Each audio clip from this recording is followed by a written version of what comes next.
Audio Jungle.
Hello everyone, good morning.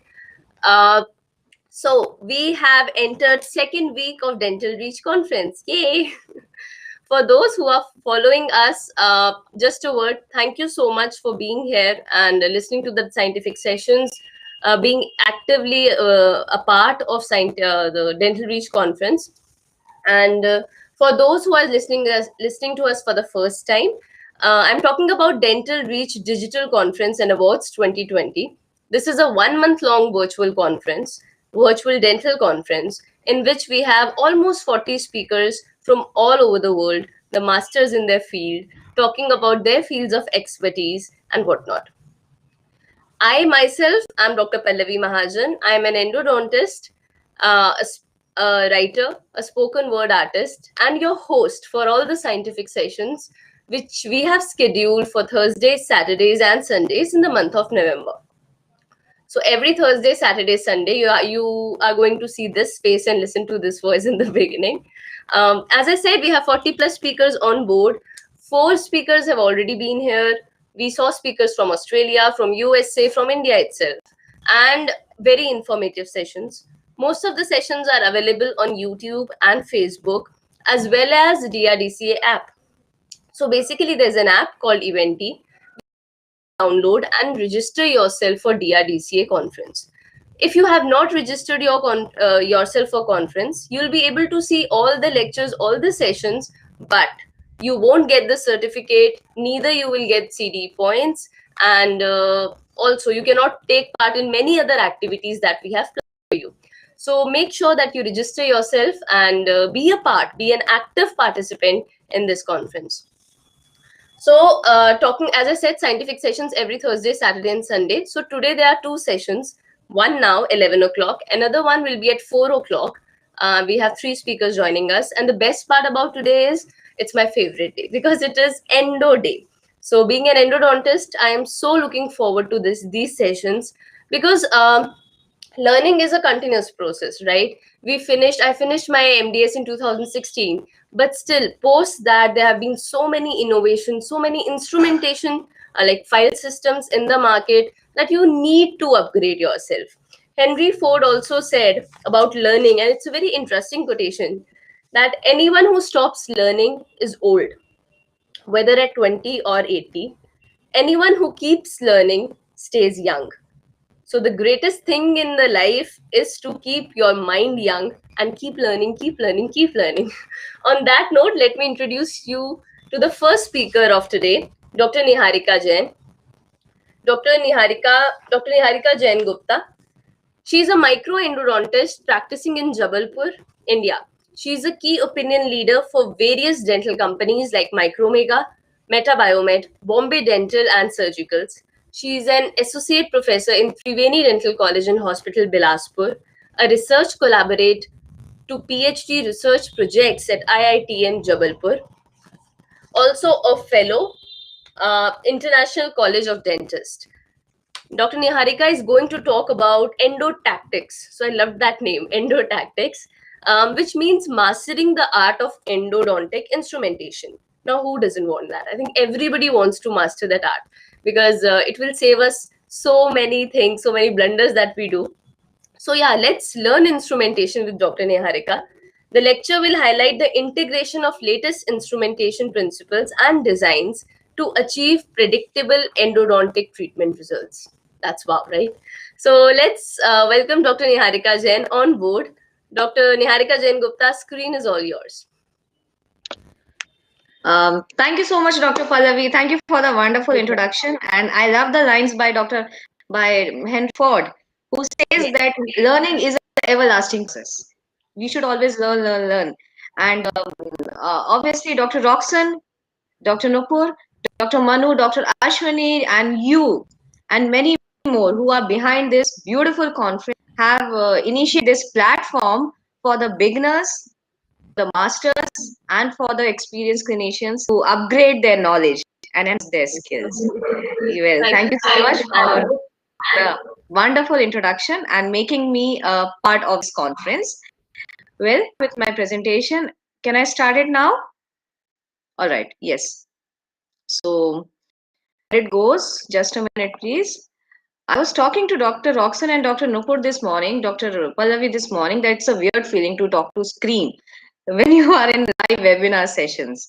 Well, um, well, friends, I'm Dr. Niharika Jain Gupta, and Dr. Pallavi has already mentioned about me and me given you all introduction. So let's not waste time on this. And as she mentioned, the topic of my presentation today is endotactics, where I'm going to tell you about the basic and the advanced principles of instrumentation, root canal instrumentation. All right. So as we all know, the root canal treatment, it includes from it has many steps, and if you summarize these steps, they are diagnosis, the diagnosis of case, the planning of the case, to execute the case, the first step in case which is excess opening, the shaping of the canals to achieve proper disinfection, and finally obturation and a 3D post endodontic filling. So in this lecture, where I have only 1 hour, I'm going to talk about most of the principles of root canal instrumentation. And I'm sure after my presentation, you can do good root canal treatment, and you can upgrade your knowledge in root canal treatment after learning root canal instrumentation procedures. So, the to summarize root canal instrumentation, well, I have divided them as per my lecture today in scouting. The first thing to do is scouting, pre-flaring of the coronal structure of the canal. After that, you achieve a working length. Then, how to do apical patency filing, establish a predictable glide path, do root canal shaping with different files. Different by different files, I mean the files with different motion kinetics like rotating, reciprocating, train motion, and adaptive motion. The files which are made up of different metallurgy. The files which can be used in multiple sequence or can be used as a one file system. And after that, apical gauging. Of course, after apical gauging, the normal protocol follows, which includes your 3D disinfection, your advanced disinfection and obturation. But in my I'm confined till apical gauging only. So let's come to the first principle, which says scouting. Now, scouting, actually, the word scouting comes from Oxford Dictionary, which says the action of gathering information about enemy forces or an area. So, scouts, there are scouts. Scouts are those who travel in the forest areas or in the enemy areas, and they get knowledge about the enemy forces. So, when you apply the same principle in root canals, scouting provides an essential understanding of the existing anatomy within a root. That means Scouting is a mental and a tactile roadmap to the canal. In short, in simple words, scouting tells you about the anatomy of the canal. It tells you about the path of the canal, where the path goes. It tells you about the knowledge of the canal, like the curvatures of the canal. You put a file inside the canal, you scout the file, you scout the canal, and usually use a 6 number file or a 8 number file to scout the canal. Then you switch over to your larger files. All right. So scouting tells you about the curvature of the canal, whether it's a multiplanar curvature, biplanar curvature, or one planar curvature, whether it's S shaped, banana shaped, acute curvature. All right. Then scouting tells you whether the canals are joined, they are bifurcated, they are trifurcated. You put the files inside the canal and see where the files are moving. Then scouting tells you the size of the canal. And if you know the size of the canal, you will decide the size of your master apical file. Whether you want to use whether you want to shape the canal till 30 number file or a 25 number file, 20 number file. And also it indicates what taper the file the taper of the file that has to be used. That means the master apical file will be of 6% taper or 4% taper. Suppose if the canals are calcified or they are very fine, why do you want to use a 6% canal 6% taper file? You use a 6% taper file only when there is a periapical lesion associated with the fine canals. But if the pulp is vital, the pulp is not necrotic, you think you can achieve wonderful outcome with limited disinfection, then 4% taper is enough. So it tells you the calcifications present in the canal. All right, where the calcifications are present, it gives you a map. So you can decide the size of your initial file and the master apical file. So when you do scouting, scouting always proceeds from the coronal third. You put your file inside the canal, you assess the anatomy of the coronal third, you scout the coronal third. Then you move further down, you scout the middle third of the canal, you assess the anatomy of the middle third of the canal, and finally you scout the apical third of the canal. Now scouting apical third is very important because the apical third is the area of the tooth with maximum variation in the root canal anatomy. All right, so I would suggest the first step you do when you have done the access opening is to scout the canals till the apical third. Now what happens? When you scout the canal, you put your file inside the canal, sometimes the file deflects. And that is why you have to pre-fare the orifices. If you do not pre-fare the orifices, you can miss shaping the outer surface of the canal. You can look here. You can miss shaping this particular part of the canal. Alright? If you have a 50 number file can easily negotiate the canal. But what about your larger files? What about the 20, 25, 30 number files? They are stiff files. So you may miss the chances of shaping or cleaning the outer part of the canal. When you're using a larger file and the orifices are not pre-flared, you may deform the apical foramina. You may cause apical transportation. And because the orifices are not pre-flared, the file is bent in this particular region. So there are high stresses on the instrument. See, I'm not talking about ninja axis openings or ultra conservative axis opening where you don't need to pre-flare the orifices too much. I'm talking about conventional axis cavities where pre-flaring orifices is must. So this is how you pre-flare the orifices, and once you pre-flare the orifices, you may minimize all these errors. You may reduce the chances of iatrogenic errors produced in your routine instrumentations. Okay, so let's understand why should you do pre-flaring in a brief slide. First, it removes the coronal interferences, and as I mentioned in the previous slide, that once the coronal interferences are removed, you can achieve shaping of the outer surface of the canal.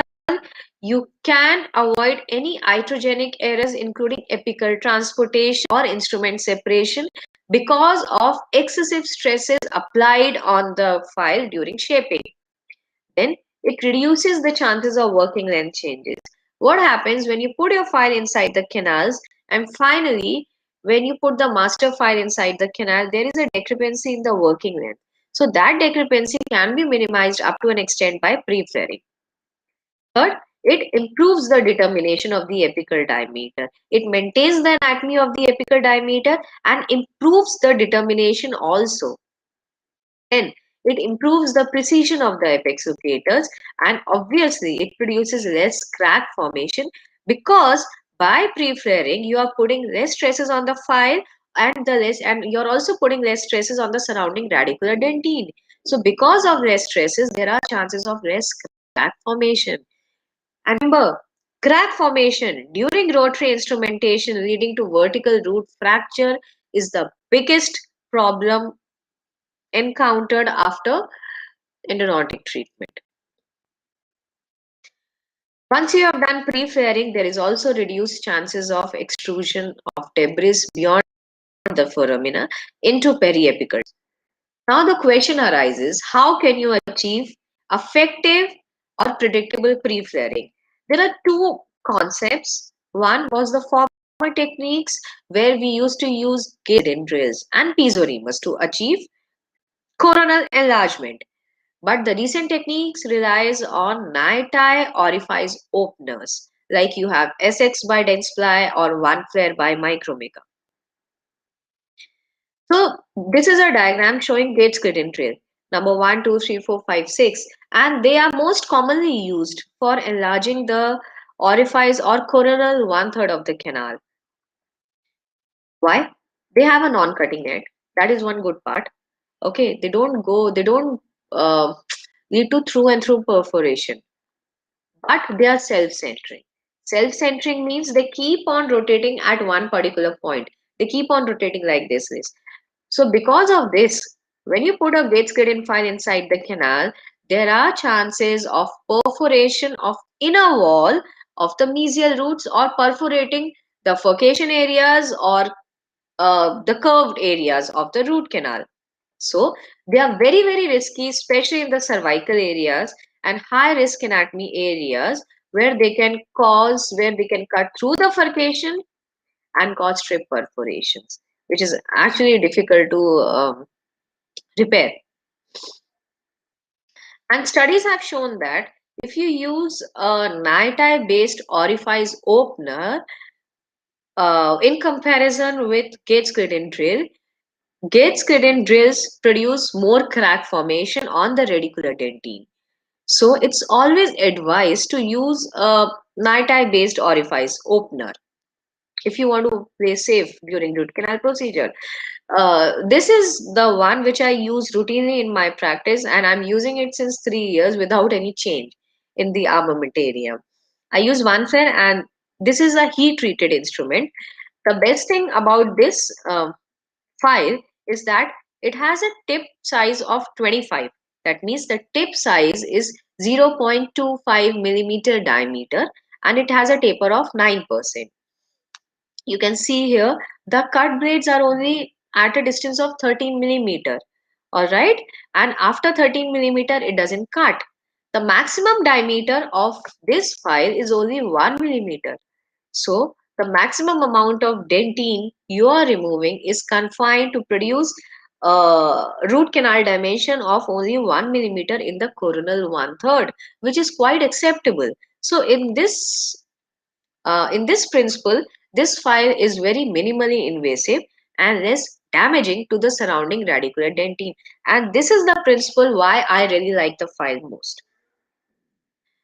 Next topic is apical patency. What is apical patency? I would recommend you to establish apical patency after each filing instrumentation. That means if you have used F1 or F2 or F3, then in between the files, pre-establish apical patency. If you are doing manual filing with stainless steel files, when you switch on to 25 number file, 30, 35 and 40, pre-establish apical patency after each file sequence. Okay, let's see how. So, a canal apical patency is basically a canal preparation technique where the apical portion of the canal is maintained free of debris with a small file through the apical foramen. And Buchanan has mentioned that a 10 number file is used, a 10 number flexible K file is used, which can passively move through the apical construction 0.5 millimeters to 1 millimeter beyond the minor diameter. You don't have to push the file too much. Just 0.1 to 1 millimeter is more than sufficient without widening it. You are taking a small file, and to this, Dr. Clifford says that a 10 number file is sufficient. It is gently.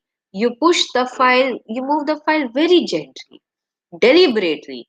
You are pushing the file deliberately beyond the minor foramen. Apical constriction.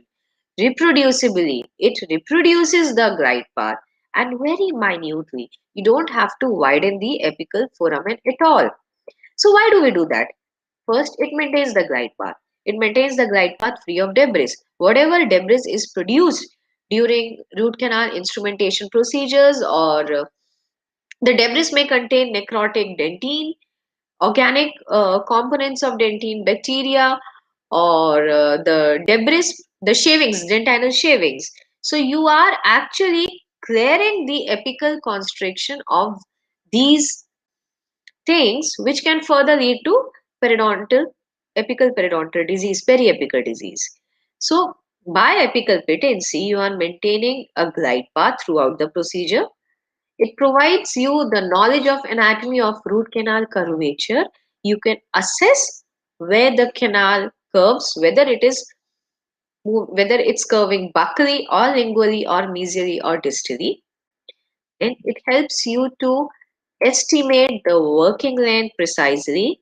It improves the efficiency of irrigation because with enhanced irrigation aids, if you have achieved apical patency, the disinfecting material like sodium hypochlorite can reach the apical one-third area or till the working length and debride the bacterial biofilm from that area. So it improves obturation. Therefore, it minimizes apical blockage by the debris and therefore reduces the chances of procedural errors. This is a very, very common mistake. What happens when you do root canal instrumentation?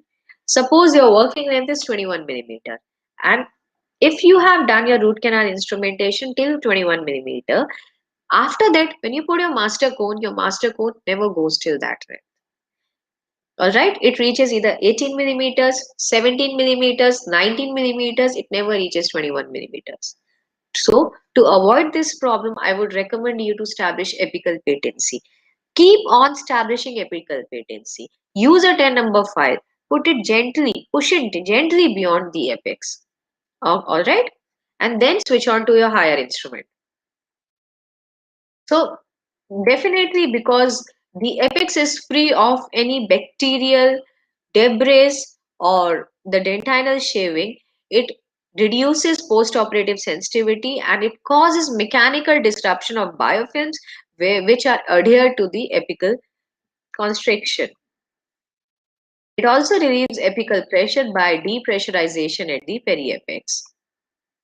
But there are certain limitations to this. You cannot achieve apical patency in teeth with immature roots or blunderbuss canals. You cannot achieve this in block canals also because you may land up in instrument separation. So, after apical patency, the next principle is to establish a glide path. Once you have established a glide path, you respect the original anatomy of the canal. A glide path is nothing but a smooth radicular tunnel which leads from the orifice of the canal to the physiological terminus, which is your minor apical constriction, minor apical foramen. And this confirms that there is a pathway for rotary instruments to passively flow in the canal. Remember, once your glide path is established, your rotary file will follow that glide path, irrespective of the shape of the canal. Suppose you don't have to worry about the shape of the canal. You just have to worry about establishing a good glide path. The glide path will automatically take the shape of the canal, and your rotary file will take the shape of your glide path. So you have to establish a glide path. In short, the rotary files reproduce the glide path. And how do you establish a glide path? The minimal size of a glide path file should be a super loose 10 number K file, the same file which is used to establish apical patency. You take a file, 10 number file, you put it inside the canal and you establish the glide path. 10 number file is must. Please don't switch on to your rotary files without using a 10 number K file.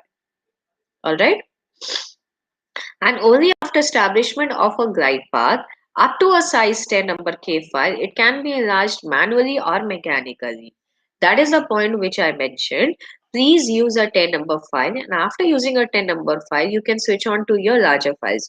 You can use your 15 number file, 20 number manual files, or you can use your glide path files which are provided with the rotary file systems.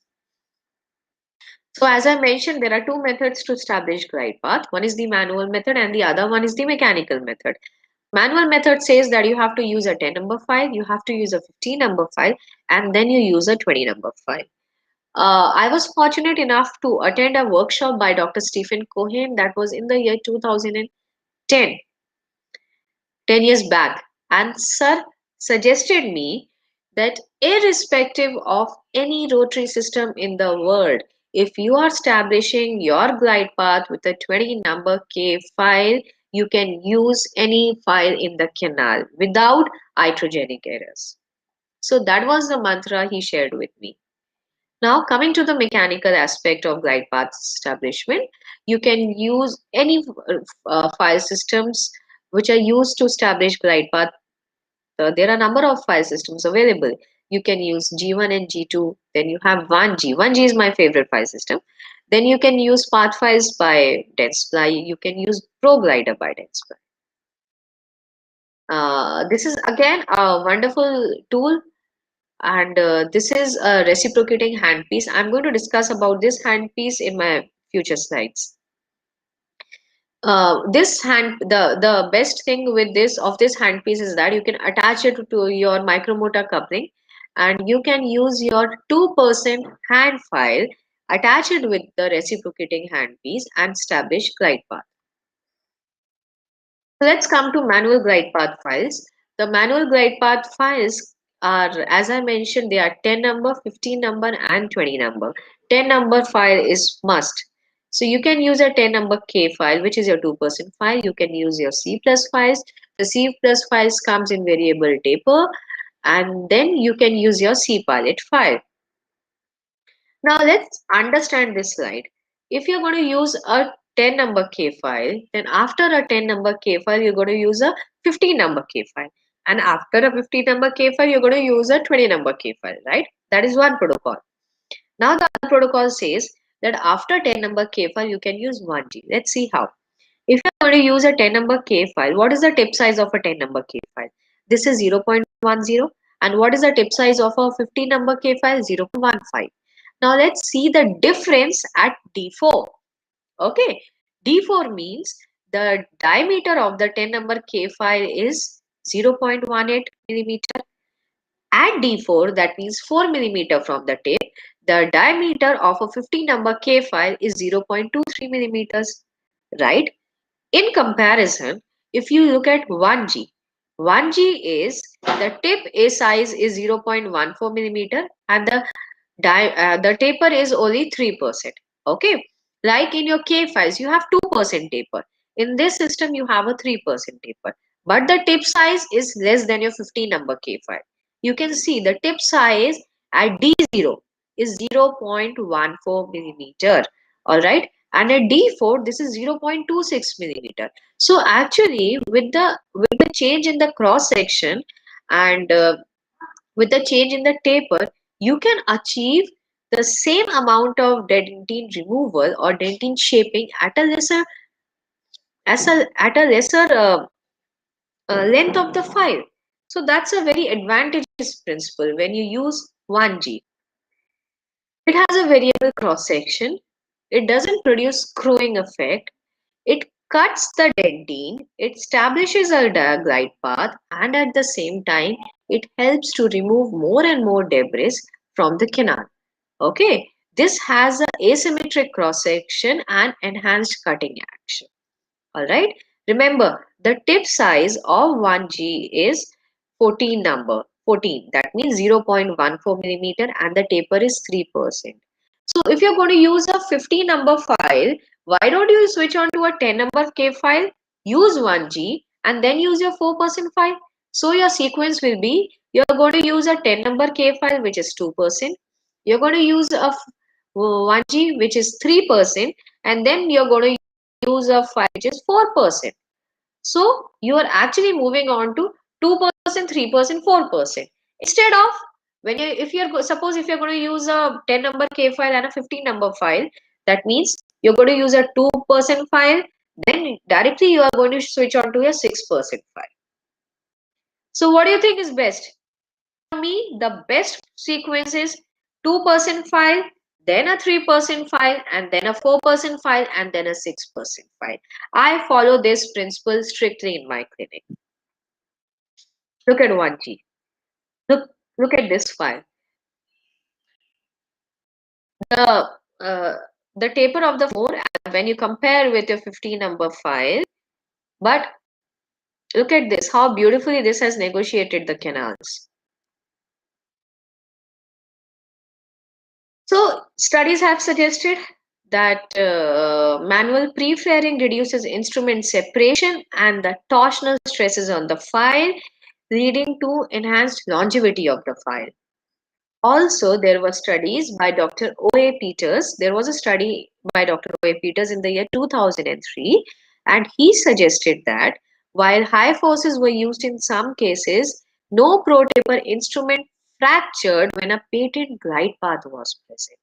So, to summarize, pre-flaring, glide path, and patency. These are three key principles to achieve successful root canal instrumentation without file separation or other iatrogenic errors.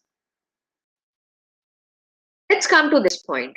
We all use EDTA, right? EDTA during instrumentation procedures. Why?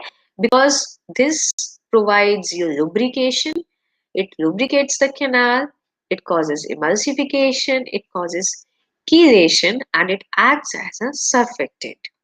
But there was a study in the year 2007, Dr. Bossler, Dr. Peters, and Dr. Zender, and they suggested that during root canal shaping, these EDTA lubricants have not been shown to be beneficial and they can increase the torque of the rotary file.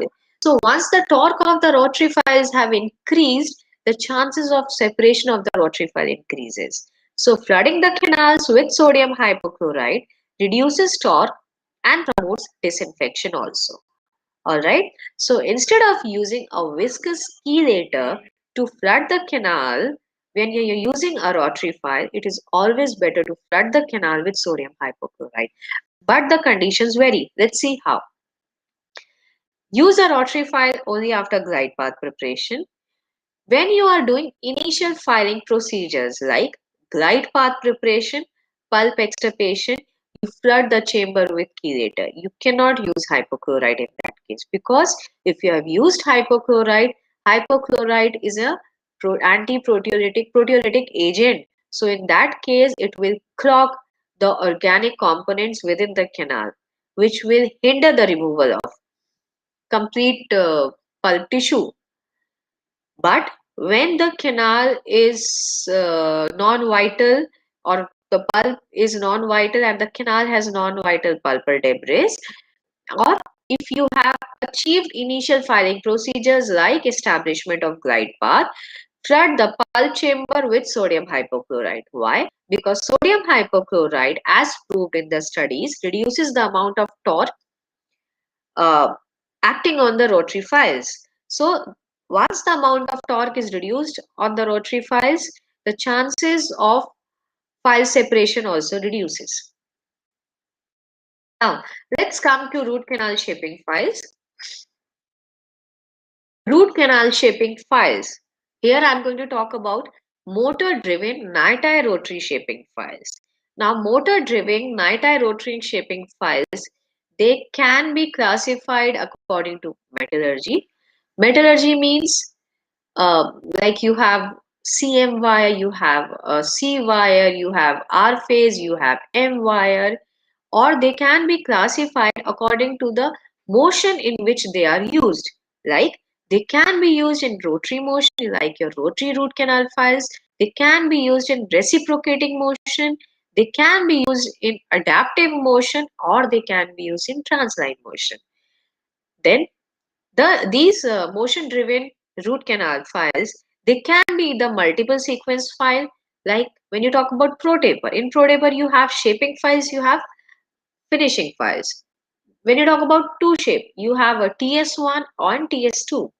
In contrast, there are one file systems also, like you have one curve, you wave one gold or reciproc. But almost all the motor driven files are made up of nitinol alloy. Now, what is this nitinol alloy? Nitinol alloy means an alloy of nickel and titanium. And what is alloy in simple? Alloy is made up of two or more metals. So, nitinol is an alloy which is made up of nickel and titanium. When this nitinol alloy has 56% by weight of nickel and titanium 44% by weight. All right. And because of this, is a equiatomic alloy, which where it has almost equal components of nickel and titanium in the entire alloy. Because of the virtue of equiatomic property of nitinol, this nitinol alloy is super elastic and shape memory. It has shape memory. Super elastic means super elasticity or pseudo elasticity. This means the file has a tendency to elastically deform. All right, it deforms elastically up to a certain limit, after which it breaks. It behaves like a rubber band up to a certain limit, after which it breaks. Alright? It bends. Shape memory means you take a file, you bend the file, you apply load, the file bends. Once you have removed the load, the file takes the shape of the file takes its original shape. So this is known as shape memory. All the rotary night eyes have this property, the property of pseudoelasticity or superelasticity, and the property of shape memory. And why is this? This is because there is a thermoelastic phase transformation. With the temperature changes, there is a phase transformation. Let's look at the simple example of water. Water has phase transformation. You have flowing water, you have water in the form of vapors. When you heat that water, it converts to vapors. All right. And when you cool the water, it changes to ice, solid ice. Right. In the same manner, nitinol has the property of phase transformation. Two main phases. You have an austenite phase and you have a martensite phase. Austenite phase exists in high temperature and martensite phase exists at a low temperature. Martensite phase, when heats, changes to austenite phase, and austenite phase on cooling changes to martensite phase. The property of this martensite phase is elongation. That means the file changes its shape in martensite phase. The file takes its original shape in austenite phase. Because of these two phases, nickel titanium rotary files are best for endodontic treatment. So, by virtue of this phase transformation, the rotary night eye file, they maintain original canal shape. They takes the shape of the canal. They have higher cutting efficiency. They are super elastic. All right, they have a capacity to deform elastically up to a certain limit. They have greater flexibility because they are super elastic. But the biggest drawback of rotary night eye is the high risk of separation. These files separate without giving a signal. So that is the biggest drawback. Possibility of file fracture. When you talk file fractures, there are basically two types of file fractures. One is the flexural fracture, the other one is the torsional fracture. Torsional fracture means, in very simple term, you take a new file, you put the new file inside canal, you rotate the file moves inside the canal. Suddenly, at one point, the file stucks and boom, the file separates. That is your torsional fracture. Flexural fracture or cyclic fatigue fracture means you take a file inside the canal, the file is designed to take 300 cycles and 400 cycles, and after completing the number of cycles, it breaks, it separates, right? Because the file is subjected to continuous compression and tension loads. So that is known as cyclic fatigue fracture or flexural fracture. When the file is designed or when a rotary knife type file is made, there are changes in the design of the file where you have changes in the cross section of the file, the tip of the file, the movement of the file, the uh, lateral surface of the file. All right, so there is a modification in the there are modifications in the design of the file. Then there are modifications on the surface of the file. Finally, these files are subjected to specialized heat treatment. So now let's see how can you modify the metallurgy of the file. We are not talking about the design of the file. We are talking about the metallurgy of the file. There are two methods by which you can play with the metallurgy of the file, or the manufacturers play with the metallurgy of the file. First, they do surface modifications, and second, they subject the file to heat treatments. All right. Surface modifications means the file is subjected to plasma immersion ion implantation or oxide formation or thermal nitridation, cryogenic treatment or electropolishing. If you want to go in detail and read about these things, you can follow my video which is there on YouTube, where I've explained in detail the surface modifications and heat treatment procedures. So these are the surface modifications, and the other method to modify or play or change the metallurgy of the file is change is the heat treatment, the types of heat treatment a file is subjected. There are different types of heat treatment, and these different types of heat treatment, they basically play with the change in the austenite phase and the martensite phase, because these heat treatment, they changes the transformation temperatures. All right, so you have a M wire phase, you have R phase, you have CM wire, then you can have EDM high flex, you can have max wire, T wire, and C wire. Let's see this. I spoke about surface modification. When you speak about surface modification, electropolishing is very, very common and a very useful procedure.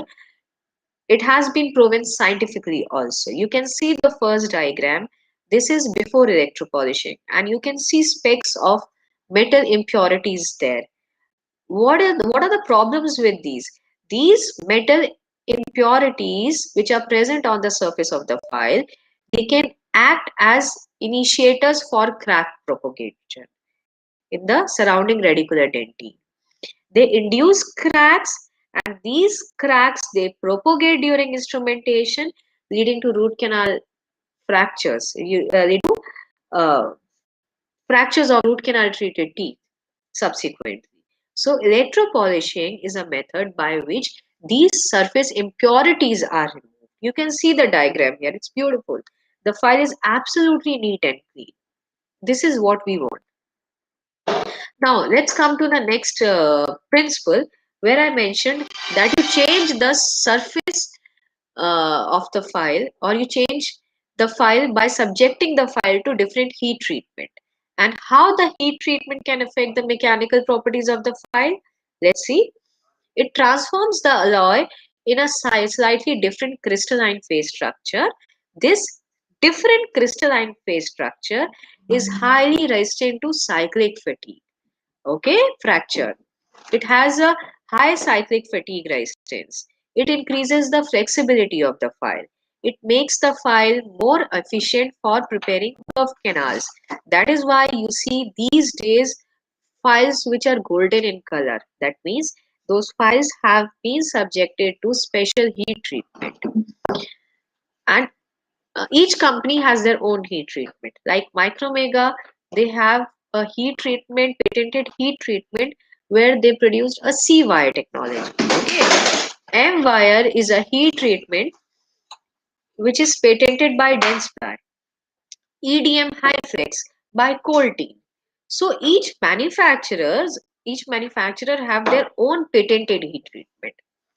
Now, these heat treatment files have high torsional resistance also. Then they also affect the micro hardness oil. This is my favorite file system again, which I use in my clinic, and I'm routinely using this. This is a two-shaped file which is marketed by Bombay Dental and manufactured by Micromega. And basically, it has a two file system. If you want to achieve shaping till 25.6% file, you have TS1 and TS2. So in my clinic, the protocol which I follow, I use a 10 number K file. After a 10 number K file, which is 2%, I use 1G, which is 3%, and 14 number, right? So the tip size is smaller than your 15 number file. I don't have to use a 15 number file at all. After using a 3% file, I switch on to a 4% file, which is TS1.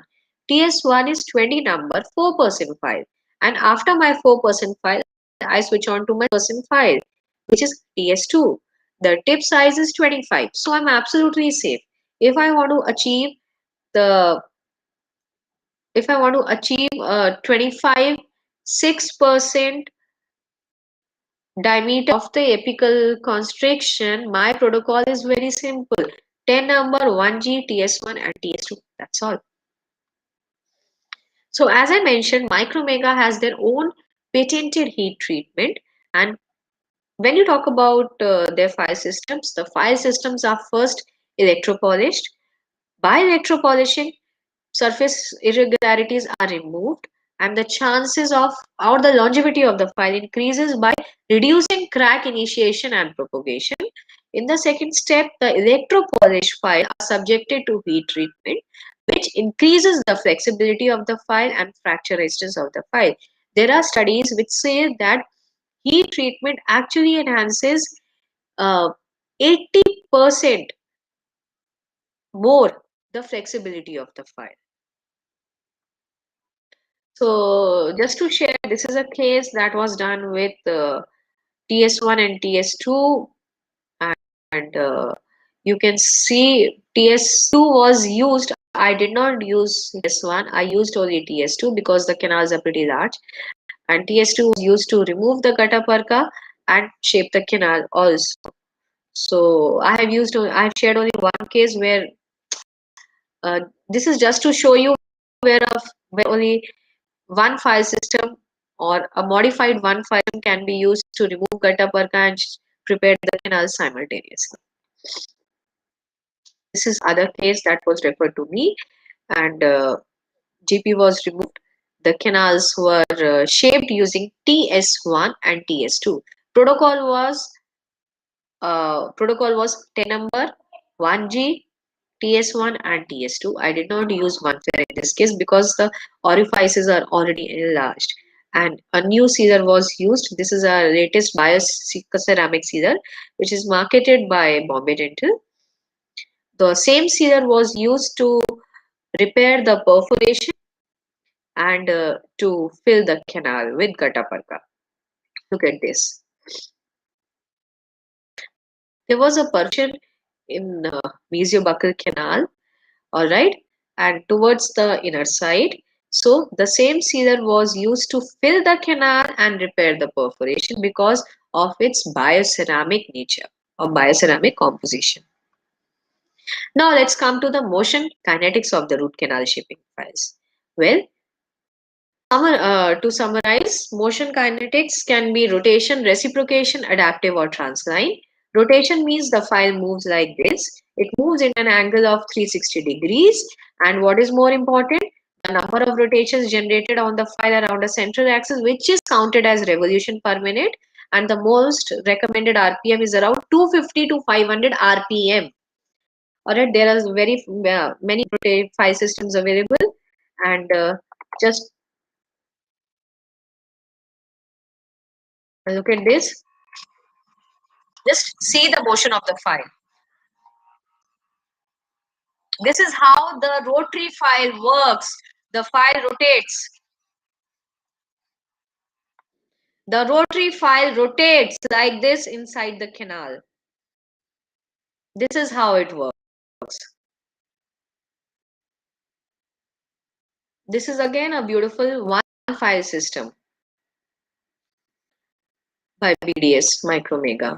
So when you talk about rotational forces or rotation, one parameters is very important, which is torque. And torque is the force which causes the file to rotate inside the canal without being fractured while maintaining its cutting efficiency on the surrounding dentinal wall. When a file is placed inside the canal, the endomotor generates the torque.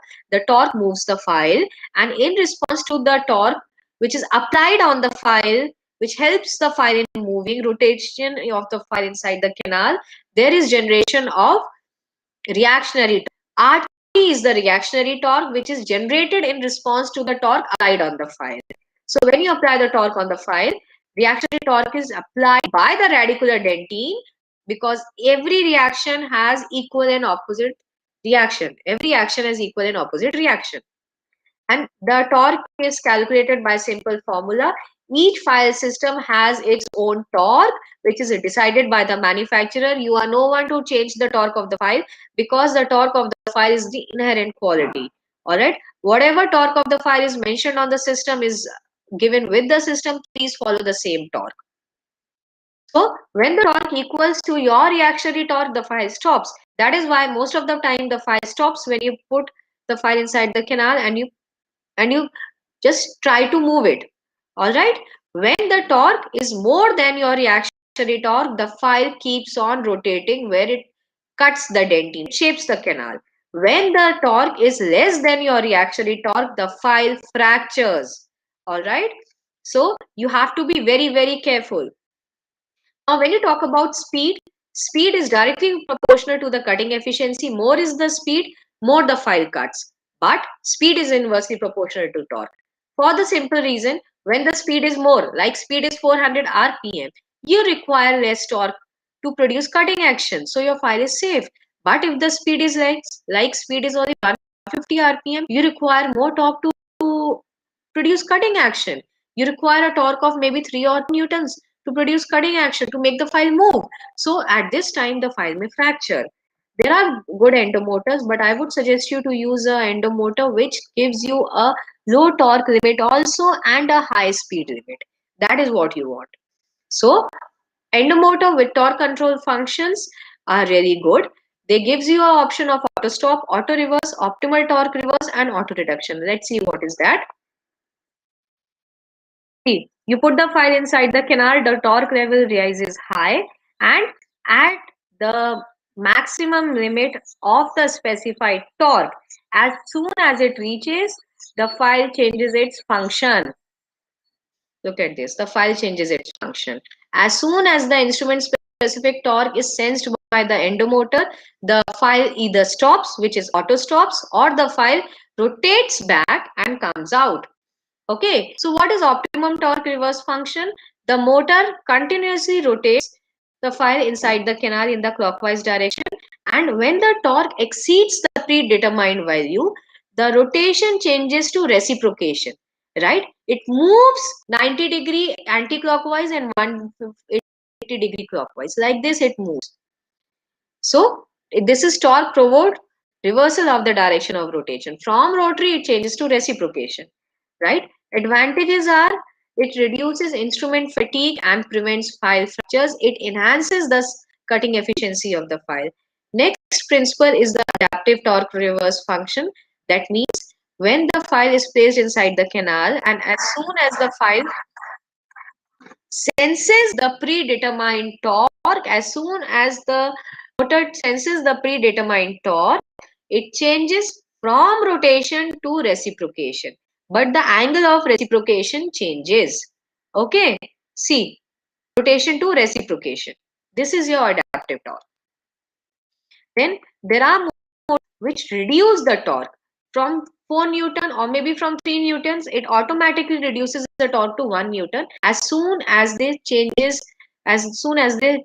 senses any change, or as soon as the file is close to apical constriction. So there are some points to note, like it's always better to use an endomotor with low torque values. Choose instrument specific torque and speed values. Use when you're using a greater and a larger taper files, you require more torque, but you have to be very careful because they may fracture. If you're going to use a smaller and a lesser taper file, these files like 4% file or 2% file, they require less torque, but they are more prone to torsional load and fracture. So it's always better to keep speed with night eye low. Now let's come to the reciprocation motion. Reciprocation means repeated back and forth motion. Okay, it is based on the concept of balanced pour technique that was given by Dr. James Rohn in the year 1985. Now, reciprocation motion can be the symmetric, like 30-degree clockwise, 30-degree anti-clockwise, or it can be asymmetric, like 180-degree clockwise and 30-degree anti-clockwise. So when you talk about the complete symmetric oscillations, it's simply like the watch winding motions. You move the file 30-degree forward and 30-degree backward. You move the file 60-degree forward and 60-degree backwards. So there are some handpieces which are manufactured on the same principle. Like you have the AM40 safety handpiece, and which works on the principle of 30-degree reciprocation mode. 30-degree forward, 30-degree backward. Or you have K400 handpiece. This is the handpiece which is available, and this is very very reasonable and good handpiece by Bombay Dental, and it also has a reciprocating action of 30-degree forward and backward, which mimics your watch winding action and helps in initial canal negotiation and initial filing procedures. All right, so how can you use it? You put your 10 number K file inside the canal. That is done manually, and you can shape your canals with this handpiece using a 15 or a 20 number K file. You can also pre-curve the file and use the same pre-curve file attached to this handpiece. 5 to 7 in and out strokes are sufficient, and 10 to 15 seconds per canal is more than enough. Look at this.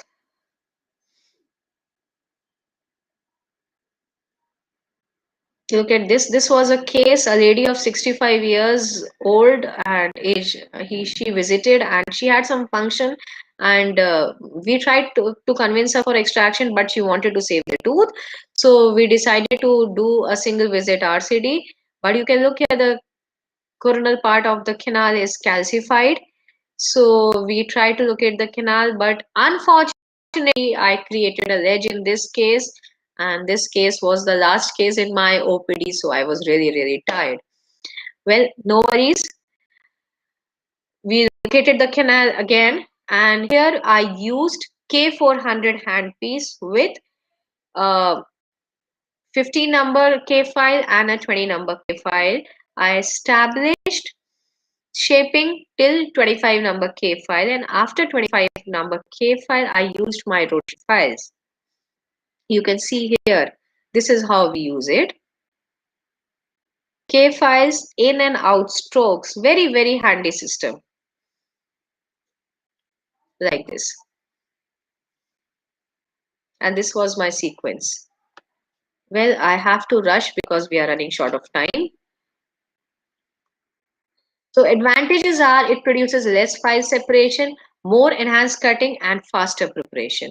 Even studies have suggested that those guy hand pieces which produces less reciprocating angle are more effective because they produces less strain and stress. So the BDS handpiece K400, it moves only 30 degrees. So this is better than in comparison when you're using a handpiece where it produces 90-degree motion, like the gyrometric handpiece. So the point to remember is that using a rest handpiece with lesser degree of reciprocating movements is always useful and safe. But the drawbacks of this handpiece or symmetric oscillations or symmetric reciprocation is that decrease cutting efficiency because there is cutting efficiency. It moves clockwise, anti-clockwise, clockwise, anti-clockwise. More inward pressure has to be applied. So when you apply more inward pressure, there are more chances of iatrogenic errors, right? Because it is stabilized. It doesn't move inside. It just moves like this. So you have to push it inside. And it has a limited capacity to auger the debris out of the canal. So all these problems can be rectified if you are going to use a asymmetric oscillation, which is partial reciprocation motion. In this, angle of rotation in the cutting direction is always higher than the angle in the non-cutting direction. The advantage is that it has a high cutting efficiency, easy apical progression of the instrument, and also reduce torsional stress. Just a minute. Dr. Roxon? Dr. Roxon? Yes, ma'am. Hello. Uh, Hanji, yeah, Hanji. yeah. Dr. Pallavi, I know we are running short of time, so can I take extra 10 minutes, please? Yes, please go ahead. Okay, thank you so much. So the reciprocation motion was invented by Dr. Cassen Yared, in the year 2008, I guess. And Dr. Yared, he used F2 protaper nitai. He used this nitai file, F2 nitai file, with different angles. Like this file was moved clockwise in 160-degree, and the same file was then moved counterclockwise or anti-clockwise in 90-degree. He used this motion to achieve shaping of the canal, and the result was amazing.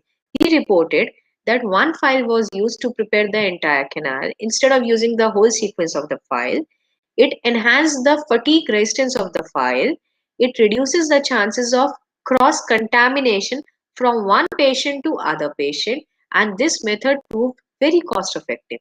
Like if you're going to use a full sequence of protaper file, you have to use SX, S1, S2, F1, F2, and F3. But instead of all these things, he said it's always better to use only one file system because it can do the work of all the 7, 8 files, right? So later, Dr. Sang-Hyuk Yu and his team they published a paper in the year 2010, and they reported that one F2 file can be used to shape minimum 6 curved canals when it was used in reciprocation motion. And they also reported that reciprocating preparation with only one F2 file was much faster in comparison with root canal instrumentation with continuous rotation. Then Dr. Diaz in the year 2010, he and his team published a paper and they reported that reciprocating movement ended the cyclic fatigue of the file. That means the life of the file, the chances of file separation were reduced when F2 protaper was used in comparison when the same file was used in continuous rotation. And when extrusion of debris was compared, it was found that there was no significant difference in extrusion of debris. So it's always better to use a single file system when it is working in a reciprocating mode than using a full set of files in rotation mode. So you have a lot of single file reciprocating systems available: Wave 1 Gold, Reciproc, and Reciproc Blue. In Wave 1 Gold, you have a large primary, medium, and small file as you use the file according to the dimension of the root canals. So what is the methodology of the file system, or what is the biomechanic of the file system? These file systems, when you talk about Wave 1 Gold, they have a reverse cutting edge. That means they cut when they move anti-clockwise. They don't cut when they move clockwise. Okay. So because of the virtue of reverse cutting edge, the file cuts when it is moved clockwise, anti-clockwise more. Like you are using a reciprocation mode where the file moves anti-clockwise 150-degree and clockwise 30-degree. So the net movement is 120 degrees anti-clockwise. Now in this 120-degree anti-clockwise, the file is cutting. It is not cutting in a clockwise direction. And 3 reciprocating cycle makes a 1 rotation cycle. So the file has to move thrice, or it has to take three reciprocating cycles to move one complete rotation. All right. So this is what I showed you. The file cuts when it is moved in anti-clockwise direction because it has a reverse cutting helix. Protocol is very simple. You scout, you establish patency using a 10 number file, you establish glide path using Pro Glider. You can also use 1G, then you shape using primary wave code. And what are the advantages? It reduces the chances of iatrogenic errors which are associated with continuous rotation, like stucking the file, or the file suddenly stucks inside the canal and separates. It reduces stresses all along the file length, and it reduces the chance of file binding inside the canal, and therefore the chances of file separation in the canal are reduced. Then mentioned there is also reciproc glue which is marketed by VDW. Now the question arises, can you use a rotary file in reciprocation mode? Of course you can use a rotary file in the reciprocation mode, but there are two main requirements. One, you should know the reciprocating and the rotating angle at which the desired action will be produced. Second, the file should have a reverse cutting edge or a forward cutting edge. If the file has a reverse cutting edge, then the net movement should be in the anti-clockwise direction. If the file has a forward cutting edge, then the net movement should be in the clockwise direction. But the rule of thumb says the sum of forward angle and the reverse angle must be more than 120 degree. Like with wave 1 gold, it was 150 counterclockwise and 30 degrees clockwise. So the sum is 180 degree. The net sum should be more than 120 degrees. Now the next motion, or the next kinetics of the file is adaptation. As I mentioned, if you remember the slide where I showed you a file that was placed inside the canal, and when the file reaches the apical constriction or high risk zone, and the endomotor senses the torque which is higher than the preset torque, the motion of the file changes from rotation to reciprocation. This is the adaptive motion. All right. When the TF adaptive instrument is stressed in the canal, the movement can be described as continuous rotation. All right. When the file is moving inside the canal without any stresses, it is loosely moving inside the canal, then the file is moving in a rotation motion. When there are stresses inside the canal, like the canal is curved, the canal is calcified, then, or the file is near the constriction, then what is happening? The motion is changing from continuous rotation to reciprocation, and the reciprocation angle may vary. It may be from 600 degree to 370 degree or 50 degree depending upon the anatomical complexities and the intracanal stresses. Like this is the endomotor, and they have a inbuilt technology. This is marketed by Kawokar. Benefit is that it reduces the chances of intracanal failure of the file. That means the separation of the file. And studies have shown that adaptive motion increased the resistance of pro-taper universal D1 file to cyclic fracture in contrast to continuous rotation. Studies have also shown that TF adaptive instrument with the adaptive movement used the lowest maximum and total torsional stresses. Why? Because whenever stresses are applied, the motion of the file changes, right? Advantages: reduces the tendency of cyclic failure in the curved canal, reduces torsional stresses on the file, thereby increasing the life of the file. Studies have also suggested that it results in less debris extrusion and reduced final cracks. This is the one I showed you, and there are file systems available. This TF These are TF files, and they come in ML sizes and SM sizes. SM sizes are the smaller files, and they are the ML means medium for the file for medium and large canals. All right. Now we come to the self-adjusting file, which is a which works in vibratory transline motion.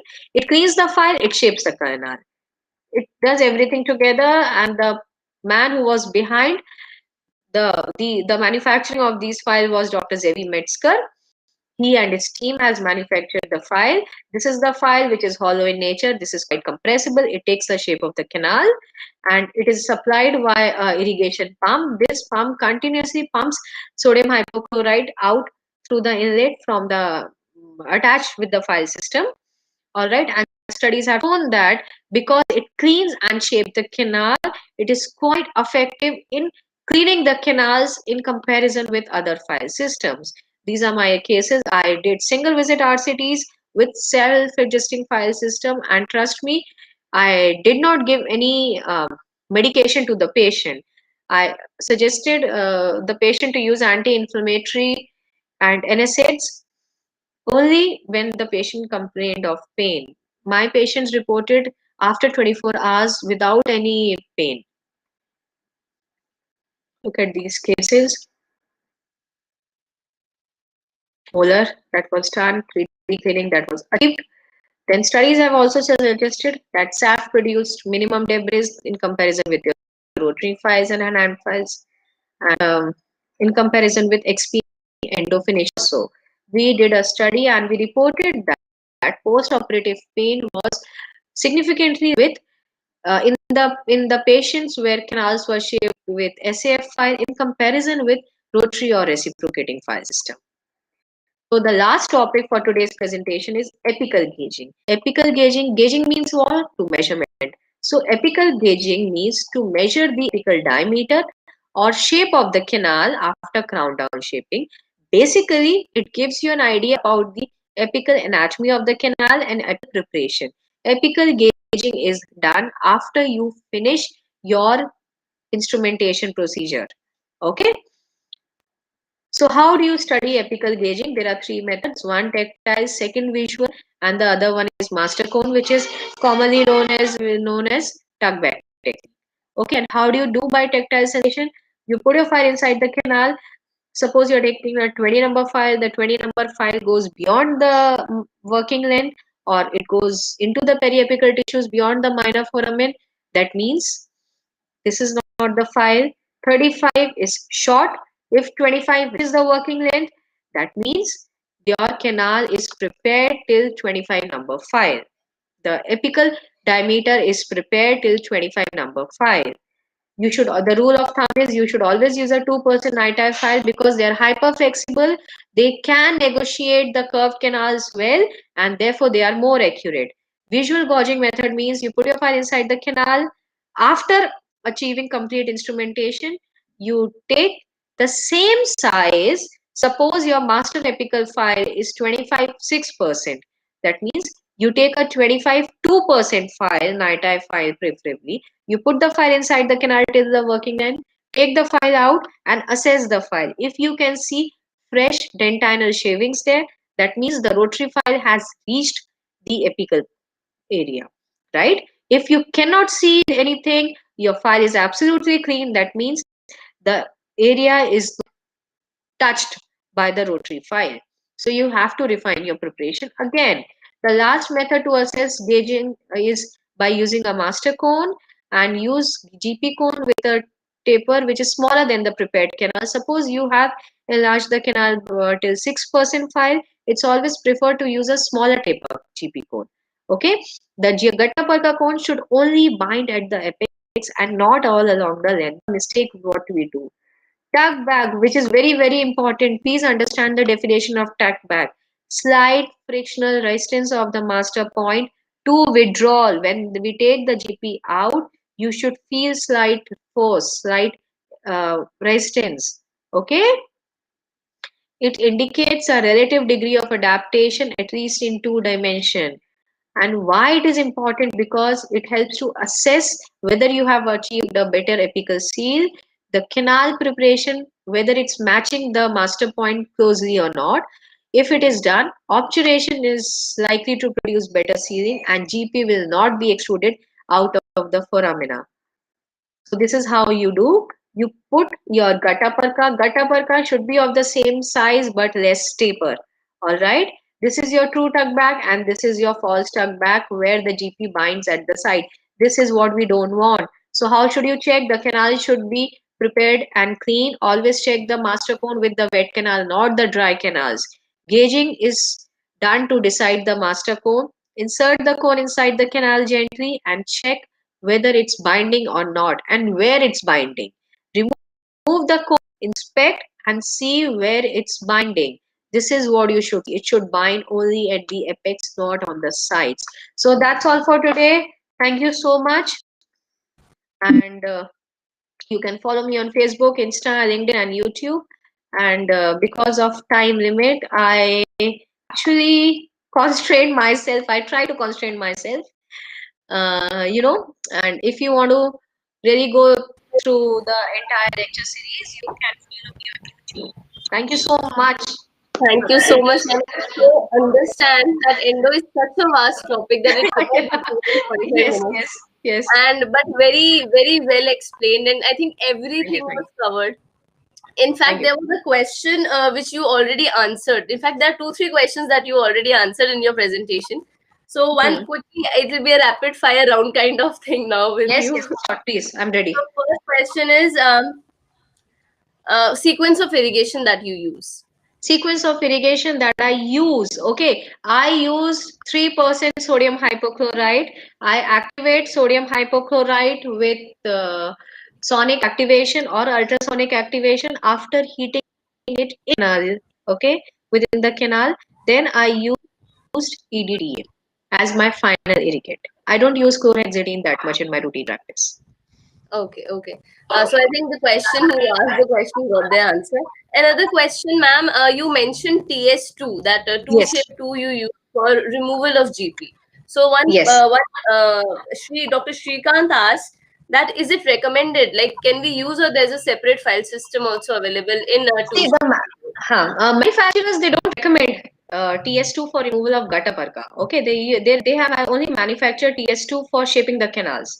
But after my clinical experience, I can tell you that you can actually use the file to remove gutta perca also. It's quite Great. efficient. So I think in endo, a lot of things come out of books also once you start practicing. A lot of our experience Yeah, gets a into lot it. of things are there. So I think a lot of the part of presentation was your personal experience that you did Yes, in your yes, journey till now. So yes. I think a wonderful journey and a wonderful presentation, ma'am. Thank you so much. It Thank you. was Thank you nice to so have much. you. And I'm Same here. really sorry that we couldn't give you like a lot of time to explain it, but Yeah, I thank know. you so much. Thank you so much, Pallavi, Dr. Pallavi, and thank you so much, Dr. Doxon, for the opportunity. Thank you so much. Thank you, ma'am. Thank you. To everyone who's listening, that was Dr. Niharika Jain for you guys. Another endo topic is coming, and along with the topic, Dr. Dharam Hinduja will be there. Shortly, we'll join you. Please stay connected. Please keep following this. And Dr. Dharam Hinduja is going to talk about endo revolutions. So endo is a field. In fact, dentistry as a whole is a field with so many revolutions. Like every month, there's some new file system. So let's connect with Dr. Dharam Hinduja now. We'll come back in 5 minutes. 5 minutes. Take a break. Go have a water. Have a sip of water. Grab that glass of yours. Grab that bottle, and I'll see you. 5 minutes, guys.